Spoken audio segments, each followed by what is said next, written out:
Cifturi sehil men jiɗo men ceer den Ibrahima Oumar Kane karantelengal gorko ma Agnam ngalu holko woni ngalu ɗum ko malu ko nde yewtere itti ɓuula haɗi yewede pulago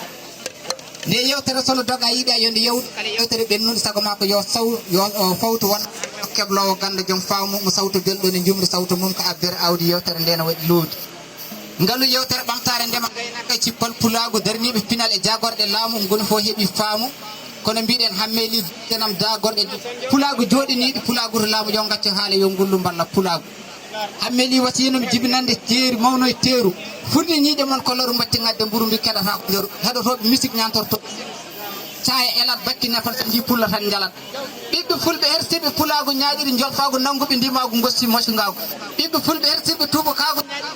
hersiɓe pulago ñaaƴiri tubakago mbasi ndimago ceere neɗɗago heddade ko Allah wanno koko limonago pulago fi bawɗi ndimago yo jol tapital pulago wiɓe nder ni ko gotago teppude ñodde en ɗam pulago batti habde bone ngar diggo ɓeydi ceere ceerago o ɓamtare pulago walla ko julage lam pulago deƴƴani wondu mi woyi pulago saabu kala pelle tafiraɗe ɓamtare pulago wontata ko reedu lelinu beelel ndungu dabbani saka yarna ceeɗu so sagata dogui wandu jappinta mbaroji pulago deƴƴani wondu kono mbiɗen hammeli haalnam janggo pulago juutat kono wetat kalamba tasat kala hunde ma hotta jeyno wontata wonno wonta ko wonno watano wano an namnis ɗum ina amno gen guittuɗo wonnoɗo wonno iɗo wonno nacci wade no wano ko kanko ittata ko woni koto woni ɗo artira ko ittuno to ittuno wattata wonno watano wano